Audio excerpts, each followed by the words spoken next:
Welcome to the Gentle Paragraph. Tonight we will continue A Man Called Uwe by Fredrik Backman.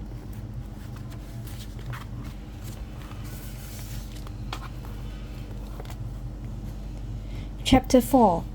A man called Uwe does not pay a 3 kroner surcharge.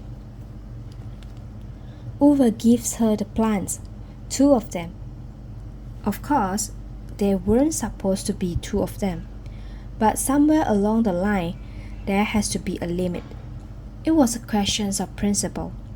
Uwe explains to her. That's why he got 2 flowers in the end. Things don't work when you're not at home, he mutters and kicks a bit at the frozen ground.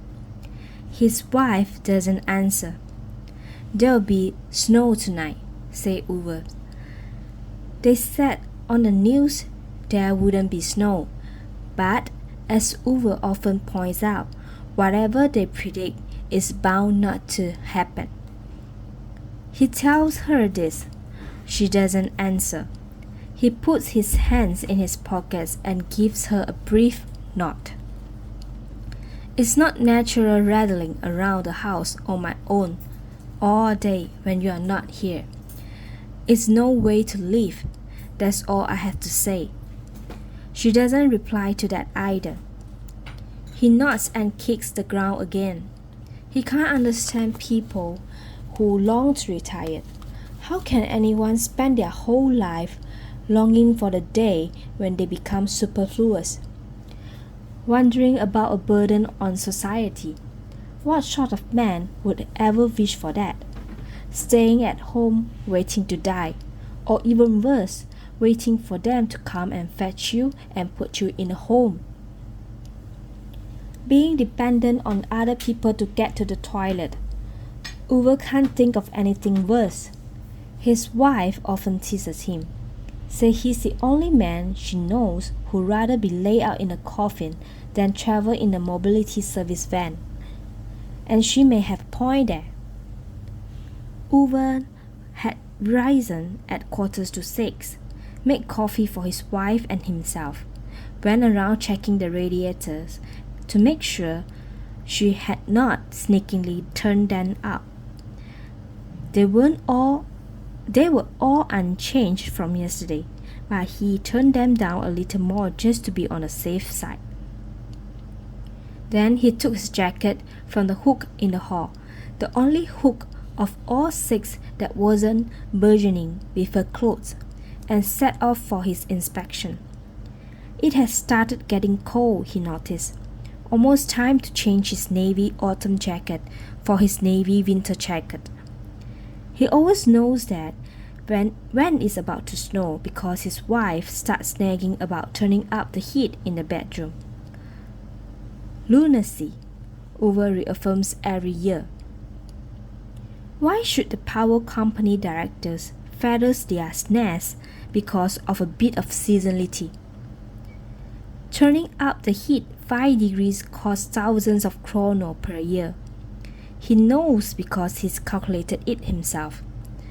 So every winter he drags down an old diesel generator from the attic that he swapped at the rummage sales for a gramophone. He's connected these to a fan heater he bought at the sales for 39 kroner. Once the generator has charged up the fan heater, it runs for 30 minutes on the little battery Uwe has hooked it up to, and his wife keeps it on her side of the bed. She can run it a couple of times before they go to bed, but only a couple. No need to be lavish about. Diesel isn't free, you know. And Uwe wives does what she always does, nods and agree that Uwe is probably right. Then she goes around all winter, sneakingly turn up the radiators. Every year the same bloody thing. Uwe kicks the ground again. He's considering telling her about the cat. If you can even call that mangy, half-bored creature a cat. It was sitting there again when he came back from his inspection, practically right outside their front door. He pointed at it and shouted so loudly that his voice echoed between the houses. The cat just sat there, looking at Uwe. Then it stood up elaborately, as if making a point of demonstrating that it wasn't leaving because of Uwe, but rather because there were better things to do, and disappeared around the corner. Uwe decides not to mention the cat to her. He assumes she will only be disgusted with him for driving it away. If she was in charge, the whole house would be full of tramps, whether of the fur variety or not. He's wearing his navy suit and has done up the top button of the white shirt. She tells him to leave the top button undone if he's not wearing a tie. He protests that he's not some urchin who's renting up deck chairs, before defiantly buttoning it up. He's got his dented old wristwatch on, the one that his dad inherited from his father when he was 19, the one that was passed on to Uwe after his 16th birthday, a few days after his father died. Uwe's wife likes that suit. She always says he looks so handsome in it, like any sensible person. Uwe is obviously of the opinion that only posers wear their best suits on weekdays. But this morning, he decided to make an exception. He even put on his black going-out shoes and polished them with a responsible amount of boot shine. As he took his autumn jacket from the hook in the hall, before he went out, he threw a thoughtful eye on his wife's collections of coats. He wondered how such a small human being could have so many winter coats. You almost expect if you step through this lot you will find yourself in Narnia. A friend of Uwe's wife had once joked. Uwe didn't have a clue what she was talking about, but he did agree there were a hell of a lot of coats. He walked out of the house before anyone on the street had even woken up, strolled up to the parking area, opened his garage with a key. He had a remote control for the door, but had never understood the point of it. An honest person could just as well open the door manually. He unlocked the sub, also with a key. The system had always worked perfectly well. There was no reason to change it. He sat in the driver's seat and twisted the tuning dial half forward and half back before adjusting each of the mirrors, as if he did every time he got into the sub, as if someone routinely broke into the sub and mischievously changed Uwe's mirror and radio channels. As he drove across the parking area, he passed that pregnant foreign woman from next door. She was holding her 3-year-old by the hand. The big, blonde, lanky one was walking beside her. All three of them caught sight of Uwe and waved cheerfully. Uwe didn't wave back. At first, he was going to stop and give her a dressing down about letting children run about in the parking area as if it was some municipal playground, but he decided he didn't have the time. He drove along, passing row after rows of houses identical to his own. When they first moved in here, there were only 6 houses. Now there were hundreds of them. There used to be a forest here, but now there were only houses. Everything paid for with loans, of course. That was how you did it nowadays. Shopping on credit and driving electric cars and hiring tradesmen to change a light bulb. Laying click-on floors and fitting electric fireplaces and carrying on.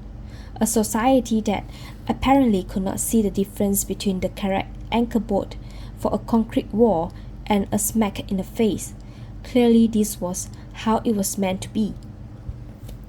It took him exactly 14 minutes to drive to the florist in the shopping center.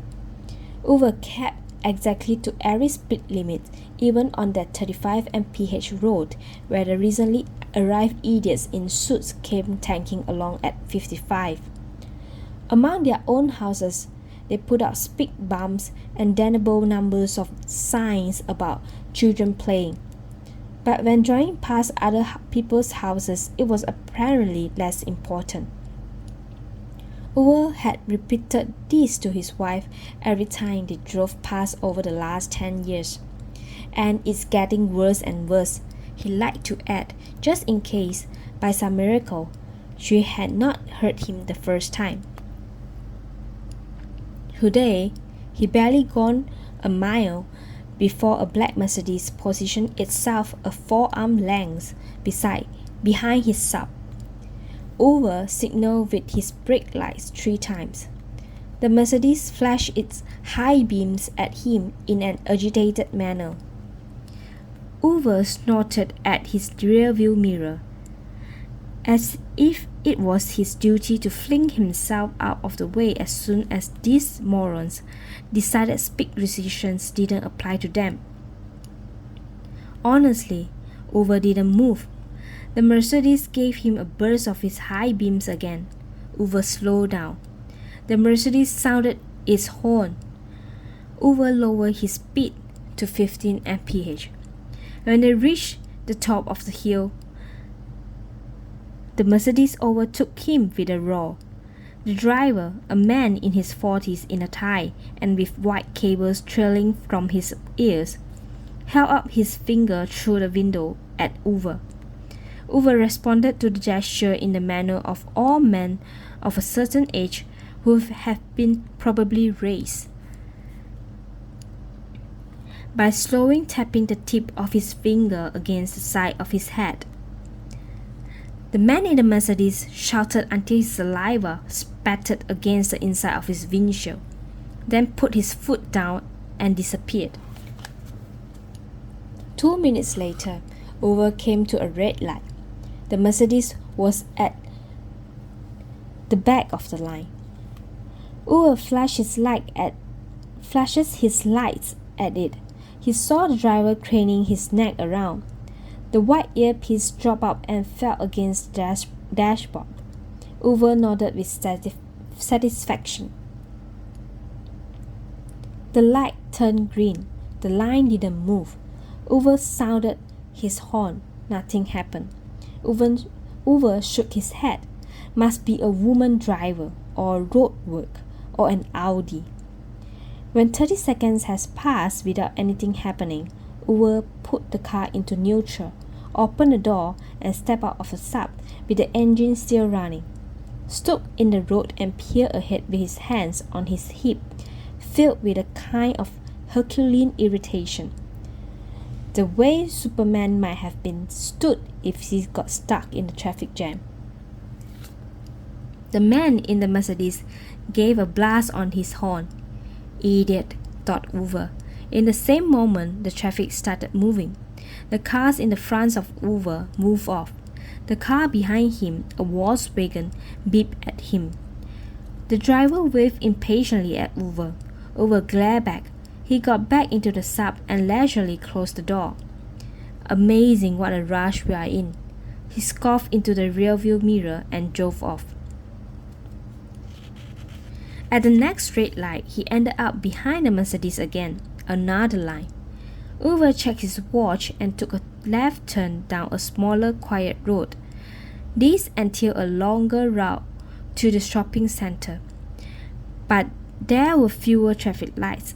Not that Uwe was mean, but as anyone who knows anything knows, cars use less fuel if they keep moving rather than stopping all the time.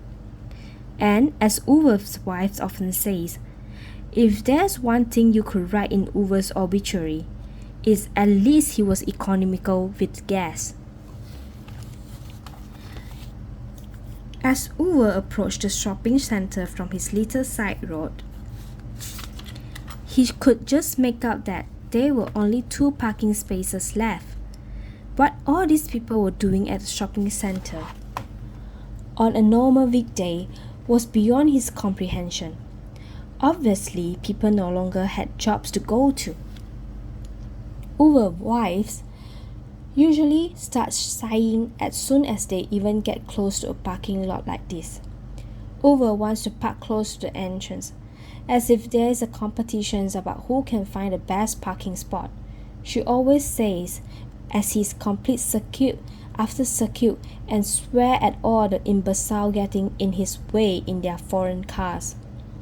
Sometimes they end up doing 6 or 7 loops before they find a good spot.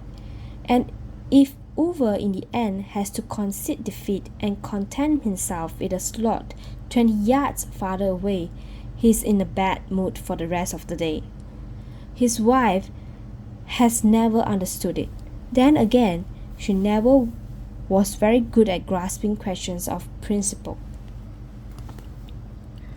Uber figured he would go around slowly a couple of times just to check the lay of the land, but then suddenly caught sight of the Mercedes thundering along the main road toward the shopping center. So this was where he'd been heading. That suit with the plastic cables in his ears. Uber didn't hesitate for a second. He put his foot down and barged his way out of the intersection into the road. The Mercedes slammed on its brakes, firmly pressing down on the horn and following close behind. The race was on. The signs at the parking lot entrance led the traffic to the right, but when he got there, the Mercedes must also have seen the 2 empty slots because he tried to slip past Uber on the left. Uber only just managed to maneuver himself in front of him to block his path. The 2 men started hunting each other across the tarmac. In his rearview mirror, Uber saw a little Toyota turn off the road behind them, follow the road signs, and enter the parking area in a wide loop from the right. Uber's eyes followed it while he hurtled forward in the opposite direction, with the Mercedes on his tail. Of course, he could have taken one of the 3 slots, the one closer to the entrance, and then had the kindness of letting the Mercedes take the other. But what sort of victory would that have been? Instead, Uber made an emergency stop in front of the first slot and stayed where he was. The Mercedes started wildly sounding its horn. Uber didn't flinch. The little Toyota approached from the far right. The Mercedes also caught sight of it and too late understood Uber's devilish plan. Its horn wailed furiously as it tried to push past the sub, but it never stood a chance. Uber had already waved the Toyota into one of the 3 slots. Only once it was safely in did Uber nonchalantly swing into the other space. The side window of the Mercedes was so covered in saliva when it drove past that Uber couldn't even see the driver. He stepped out of the sub triumphantly, like a gladiator who had just slain his opponent. Then he looked at the Toyota. "Oh damn," he mumbled, irritated. The car door was thrown open. "Hi there!" The lanky one sang merrily as he untangled himself from the driver's seat. "Hello, hello," said his wife from the other side of the Toyota, lifting out their 3-year-old. Uber watched repentantly as the Mercedes disappeared in the distance. "Thanks for the parking space, bloody marvelous." The lanky one was beaming. Uber didn't reply. "What's your name?" The 3-year-old burst out. "Uber," said Uber. "My name is Nasanin," she said with delight. Uber nodded at her. "And I'm Pat," the lanky one started saying, but Uber had already turned around and left. "Thanks for the space," the pregnant foreign woman called after him. Uber could hear laughter in her voice. He didn't like it. He just muttered a quick "fine, fine" without turning and marched through the revolving doors into the shopping center. He turned left down the first corridor and looked around several times, as if afraid that the family from next door would follow him. But they turned right and disappeared. Uwe stopped suspiciously outside the supermarket and eyed the poster advertising the week's special offer. Not that Uwe was intending to buy any ham in this particular shop, but it was always worth keeping an eye on the prices. If there's one thing in this world that Uwe dislikes, it's when someone tries to trick him. Uwe's wife sometimes joked that the three worst words Uwe known in this life are batteries not included. People usually laugh when she says that, but Uwe does not usually laugh. He moved on from the supermarket and stepped into the florist. And thus it didn't take long for a rumble to start out, as Uwe's wives would have described it, or discussion as Uwe always insisted on calling it. Uwe put down a coupon on the counter on which it said two plants for 50 kroner. Given that Uwe only wanted one plant, he explained to the shop assistant, with all rhyme and reason on his side, he should be able to buy it for 25 kroner. But that was half of 50. However, the assistant, a brain-dead phone-texting 19-year-old, would not go along with it. She maintained that a single flower cost 39 kroner and 2 for 50 only apply if one bought two. The manager had to be summoned. It took over 15 minutes to make him see sense and agree that Uwe was right. Or, to be honest about it, the manager mumbled something that sounded a little like bloody old soap into his hand and hammered 25 kroner so hard into the cash register that anyone would have thought it was the machine's fault. It made no difference to Uwe. He knew these retailers were always trying to screw you out of money, and no one screwed Uwe and got away with it. Uwe put his debit card on the counter.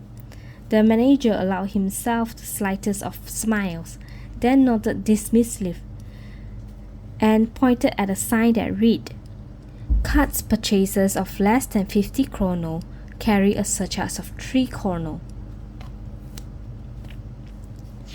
Now, Uwe is standing in front of his wife with two plants because it was a question of principle. There was no way I was going to pay 3 kroner, rails Uwe, his eyes looking down into the gravel. Uwe's wife often quarrels with Uwe because he's always arguing about everything. But Uwe isn't bloody arguing. He just thinks right is right. Is that such an unreasonable attitude to life? He raises his eyes and looks at her. "I suppose you are annoyed if I didn't come yesterday like I promised," he mumbles. She doesn't say anything. "The whole street is turning into a madhouse," he say defensively. "Complete chaos. You even have to go out and back up their trailers for them nowadays. And you can't even put out a hook in peace," he continues as if she's disagreeing. He clears his throat. "Obviously, I couldn't put the hook up when it was dark outside. If you do that, there's no telling when the lights goes off. More likely they will stay on and consume electricity. Out of the question." She doesn't answer. He kicks the frozen ground, sort of looking for words, clear his throat briefly once again. "Nothing works when you are not at home." She doesn't answer. Uwe fingers the plant. "I'm tired of it, just rattling around the house all day while you are away." She doesn't answer that either. He nods. Hold up the plants so she can see them. They are pink. The ones you like. They said in the shop. They are perennials, but that's not what they are bloody called. Apparently, they die in this kind of cold. They also said that in the shop, but only so they could sell me a lot of other shit. He looks as if he's waiting for her approval. The new neighbors put saffron in their rice and things like that. They are foreigners, he said in a low voice. A new silence. He stands there, slowly twisting the wedding ring on his finger, as if looking for something else to say. He still finds it painfully difficult being the one who takes charge of a conversation. There was always something she took care of. He usually just answered. This is a new situation for them both. Finally, Uwe squats, digs out the plant he brought last week, and carefully puts it in a plastic bag. He turns the frozen soil carefully before putting in a new plant. They have bumped up the electricity prices again, he informs her as he gets to his feet. He looks at her for a long time. Finally, he puts his hand carefully on the big boulder and caresses it tenderly from side to side, as if touching her cheek. I miss you, he whispers. It's been 6 months since she died, but Uwe still inspects the whole house twice a day to fill the radiators and checks that she has not sneakily turned up the heating. That's all for today. Thank you for watching.